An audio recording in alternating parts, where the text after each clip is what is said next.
Bonjour, bienvenue dans Koutessa, le magazine d'actualité de Zitata. Aujourd'hui, nous évoquons les métros, les métropolitains, la migration métropolitaine en Martinique avec mon invité Olivier Pulvar. Bonjour. Bonjour Barbara. Comment ça va? Eh bien, ça va très bien. Alors, tu es Merci. docteur en sciences de l'information et de la communication. Tu es aussi maître de conférences à l'Université des Antilles et puis professeur associé à l'Université de Québec. Et puis, entre autres, il y a aussi d'autres fonctions. Alors aujourd'hui, merci d'être là pour parler d'un énorme pavé, on dirait un bottin, un annuaire, même si on ne fait plus d'annuaire, donc les métropolitains à la Martinique, une migration de confort, donc un ouvrage universitaire, on va dire, écrit avec Patrick Brunto, qui est lui spécialiste des questions sociales et politiques. Alors, il est politologue. Il est en sociologie politique. Au CNRS. Au CNRS, et il est rattaché, enfin, il est détaché à l'Université de Paris 1. Voilà, donc c'est un ouvrage qui, effectivement, démarre d'un travail de recherche universitaire. Mais on va plutôt le considérer, là, en l'état actuel, comme un essai, ce qu'on va appeler un essai... sociologique. Sociologique. Politique. C'est une monographie, voilà, c'est sociologie politique. Donc c'est une monographie Absolument. Qui est menée avec la méthode, c'est quoi? C'est des entretiens. Ce sont des entretiens semi-directifs, c'est-à-dire que ce sont des entretiens. Nous avons rencontré plus d'une centaine de métropolitains, comme on dit couramment, et nous avons exploité ces entretiens. Ce sont des entretiens qui duraient les entretiens semi-directifs durent à peu près 1 heure, 1h30, parfois 2 heures. Et donc, on en a gardé la moitié. 52. Voilà, très exactement. Pour éviter, en fait, qu'il y ait des risques de mauvaise interprétation quand on n'était pas sûr ou quand l'entretien lui-même ne s'était pas déroulé selon les protocoles attendus. On a préféré les mettre de côté quant à l'exploitation directe, mais on les a gardés pour la coloration de l'ouvrage, pour effectivement confirmer des résultats que nous avions à travers les autres entretiens. Alors, c'est quoi l'hypothèse de départ de ce travail? Pourquoi ce travail-là? D'où ça vient? À quel moment tu l'as commencé, vous l'avez commencé avec M. Brunto, et pourquoi? Et on va expliquer aussi le sous-titre, les métropolitains à la Martinique, une migration de confort. Donc quand? Alors ça fait beaucoup de questions. Oui, alors, déjà vrai. Quand est-ce que c'est? On a commencé, en fait, ce travail correspond en fait au départ à un appel à projet de l'Agence nationale de la recherche qui est intervenu après la crise de 2009 dans nos territoires, où il s'agissait de mesurer en fait l'impact que cette crise avait eu sur les relations interethniques sur les différents territoires d'outre-mer. Donc là, on a juste ce qui concerne en fait la Martinique et le groupe des métropolitains, mais c'est un travail au départ qui a porté sur toutes les composantes, sur beaucoup de composantes d'ailleurs, de chaque territoire. Et notamment en Martinique, donc les Békés,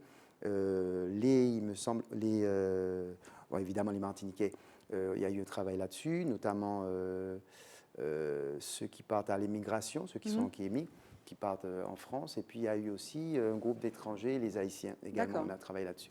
Mais en fait, il y avait plusieurs groupes qui travaillaient sur cette affaire-là. Et nous, on en est resté au métro. Donc, on a sorti notre rapport de recherche en 2015.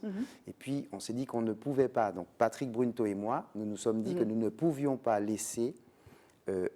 parce que ce travail-là, on ne pouvait pas le laisser dans un tiroir. Alors, c'est un gros pavé, presque un gros pavé dans la mare. Il dit quoi, cet ouvrage? Donc, migration de confort. Il parle aussi de néocolonialisme.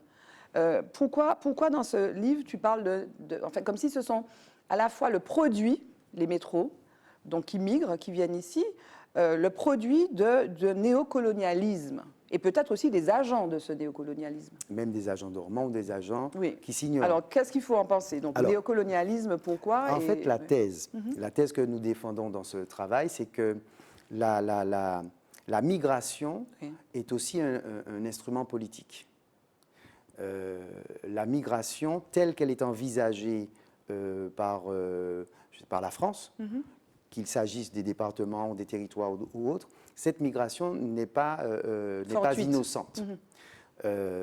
Et en réalité, on a plusieurs exemples. On peut prendre, on va pas comparer, mais il y a une politique. Nous, on regarde pas les choses à partir du territoire, on regarde les choses à partir de la politique qui est mise en place dans les flux. Parce que les territoires et départements d'outre-mer, en fait, les territoires d'outre-mer, les outre-mer ne maîtrisent pas ces flux. ni les flux de produits, de marchandises, ni les flux humains.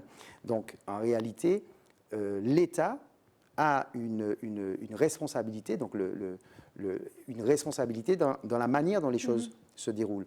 Et pourquoi une migration de confort? Parce que cette migration, elle est, je dirais, quasiment suscitée, elle est encouragée, elle est accompagnée, elle est encadrée de telle façon à ce que effectivement, le désir migratoire ne soit pas tari en réalité. Donc, ce que l'on dit, c'est que les individus naissent et évoluent avec cette idée des Antilles, cette idée de la Polynésie, cette idée de cet imaginaire des tropiques. Voilà, ce fantasme. D'une certaine manière, qui va les nourrir, et d'ailleurs qui est activé, régulièrement avec le bulletin météorologique où on nous dit aux Antilles, il fait tant de degrés. D'ailleurs, on voit bien que... Mais quand on ne le dit pas, excuse-moi Olivier, quand on ne le dit pas, le bulletin météorologique, on pourrait nous reprocher pour ceux qui vivent, pour les Antillais qui vivent en France, de ne pas l'avoir, le bulletin météo. Oui, mais en termes d'information... En même temps, c'est objectif. Il fait beau, enfin, ces jours-ci. Oui, mais il ne fait pas que ça. Mais il ne fait pas que ça. Oui, tout à fait. C'est ça, en fait, c'est ça l'idée. Donc, tu dis qu'il y a une vision, en fait, exotique qui est toujours alimentée par le pouvoir central. D'une certaine manière. D'un point de vue, finalement, qui reste impérialiste, qui reste colonial et impérialiste. C'est ça que tu dis. Oui, parce que c'est un impérialisme colonial. Oui, c'est un type d'impérialisme. Et en réalité, les personnes, et c'est pour ça qu'on y reviendra peut-être, c'est-à-dire que les personnes, les individus, les acteurs bénéficient d'un cadre favorable. Oui, favorable. On ne peut pas accuser tous les acteurs d'être des ennemis. C'est pas ça l'idée. L'idée, c'est de dire qu'il y a un cadre. Donc, et nous, on a abordé la migration sous un angle structurel. Ça veut dire que quand ils arrivent, c'est 52 personnes, enfin les extraits, ça dessine le portrait de métropolitains. Alors déjà, le groupe n'est probablement pas homogène. Il ne l'est pas. Il ne l'est pas. Mais est-ce qu'un des traits caractéristiques de ceux qui migrent, qui immigrent, donc, c'est de se sentir peut-être en terrain conquis. C'est-à-dire qu'ils sont dans la France, c'est la France, et voilà, donc on est chez nous, et puis on va aussi dans certains milieux. On voit par exemple qu'il y a une forte, concentration de métropolitains dans certains lieux, par exemple Trois-Îlets, que ces choses-là sont relayées par des sites, parce que avant de venir, on se renseigne un petit peu. Parfois, on est à des déconvenus, mais on se renseigne un petit peu sur expat.com, etc. Donc, est-ce que effectivement, cette espèce de cadre qui est organisé par l'État et manifestement les pouvoirs publics, de façon peut-être voulue, voilà, nourrit finalement cet esprit de conquistador Alors évidemment, non. Le groupe n'est pas homogène. Voilà, oui.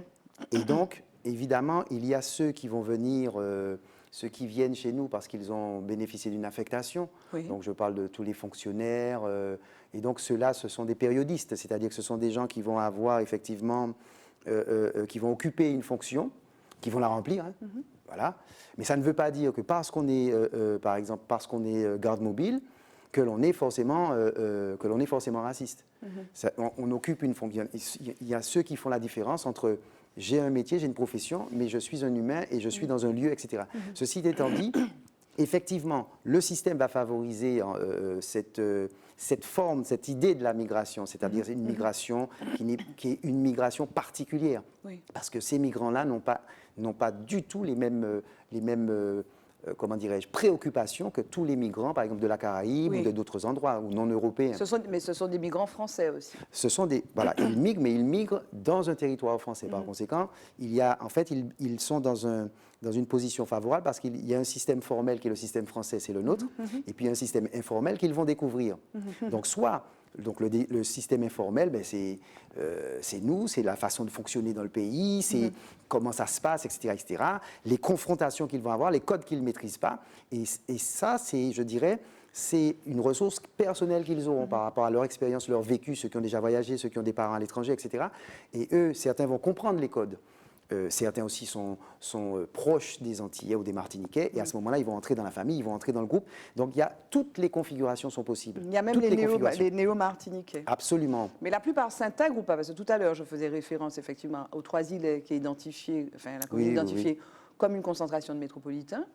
ceux-là s'intègrent ou pas? Ils ne s'intègrent pas. Alors, ceux qui sont regroupés, c'est ce qu'on dit, il y a deux modes d'intégration. Il y a le mode séparatiste, enfin, c'est le mode plutôt proche de l'apartheid, on dira, c'est celui que l'on voit le plus. Par contre, celui où les individus s'intègrent, soit ont un conjoint martiniquais, sont dans la famille, sont dans les fêtes de famille, fêtes traditionnelles, par exemple, ceux-là, on les voit moins.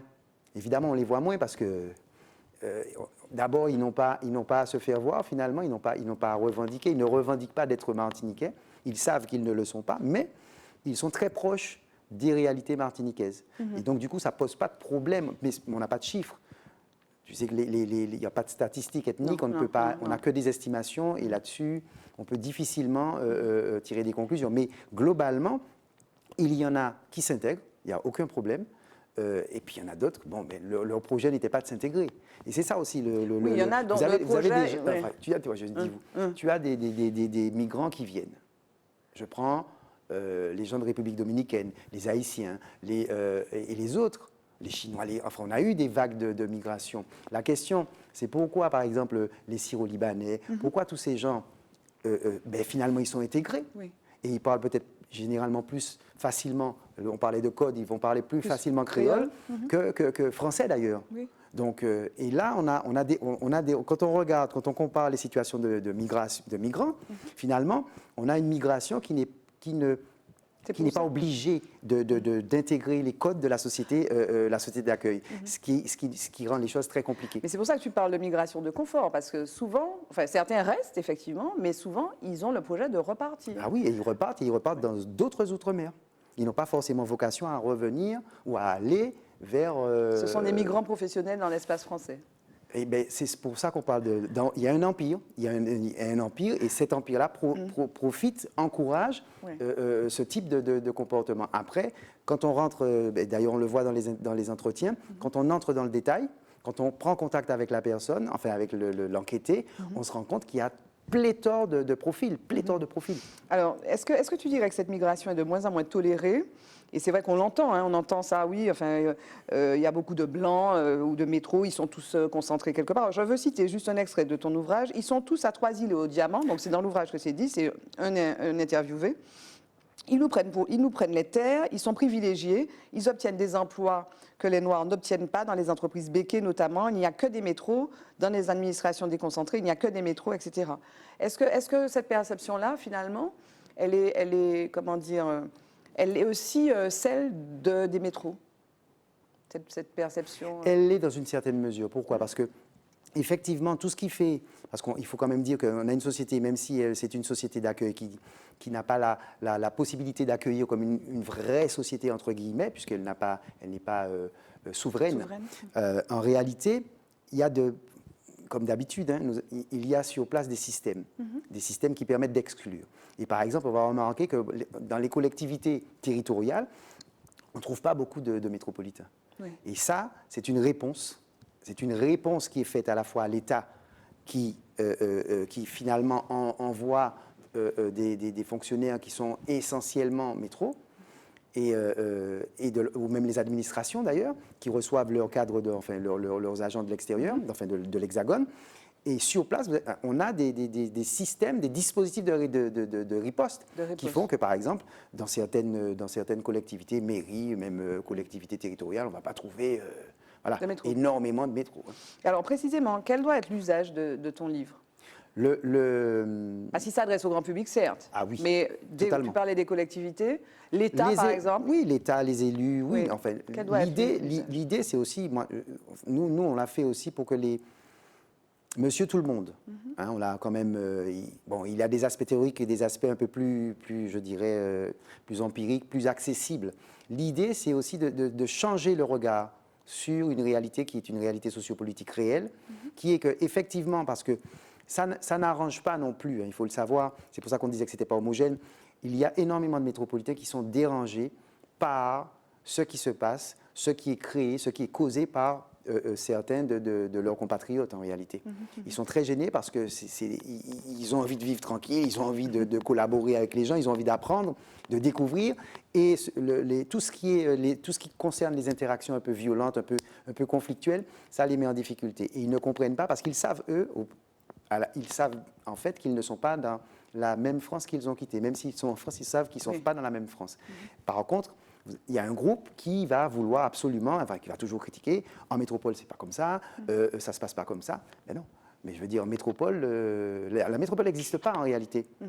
Il y a une différence entre Paris et Marseille, entre Marseille et Bordeaux. Donc pour les pouvoirs publics, pour l'État notamment, est-ce qu'il y a un enseignement? Je pense que c'est dérangeant. Je pense que c'est dérangeant parce qu'en réalité, les Outre-mer vivent un petit peu les mêmes situations problématiques. Et je le disais, on ne va pas comparer à la Polynésie, on ne va pas comparer à la Nouvelle-Calédonie, mais on peut comparer une politique. La politique qui est menée, d'ailleurs c'est pour ça qu'il n'y a pas un ministère de la Nouvelle-Calédonie, il y a un ministère de l'Intérieur maintenant. Enfin oui, aujourd'hui de l'Intérieur, voilà, encore une situation, un ministre délégué aux Outre-mer. Donc en fait, c'est dire à nos concitoyens, qu'ils soient métropolitains ou non, qu'il y a certainement une autre manière d'envisager les choses et d'envisager une porte de sortie, je dirais, une possibilité d'avoir un vrai projet pour nos territoires. C'est ça aussi. Une approche beaucoup plus inclusive et harmonieuse. Je veux juste préciser, parce que ça m'avait un petit peu surprise au début de l'ouvrage, donc l'Incipit, où tu cites Édouard Glissant. Et donc un long extrait, et puis tu dis, donc pour moi, et Glissant qui dit, pour moi, mener le combat nationaliste, c'est montrer que c'est l'impérialisme français qui justement entretient cette situation. C'est d'où l'idée de parler de néocolonialisme. Et de migration de confort, c'est-à-dire que ce ne sont pas les acteurs qui en sont responsables, c'est le système qui a élaboré ce cadre. Ok. Olivier, on arrive à la fin. Merci Barbara. Donc on va signaler quand même que ton ouvrage, paru aux éditions Le Teneur, Les métropolitains à la Martinique, une migration de confort, Patrick Brunto et Olivier Pulvar, se trouve dans les librairies. Alors, il était en librairie, il est en rupture, je crois, mais il sera déjà là. Il revient. Voilà, donc il est en librairie, vous pouvez vous le procurer. Merci Olivier Pulvar d'être venu sur le plateau de Écoutez ça. Et moi, je vous retrouve dans une nouvelle émission, Écoutez ça, pour parler d'actualité sur Zitata. À bientôt, merci. Au revoir.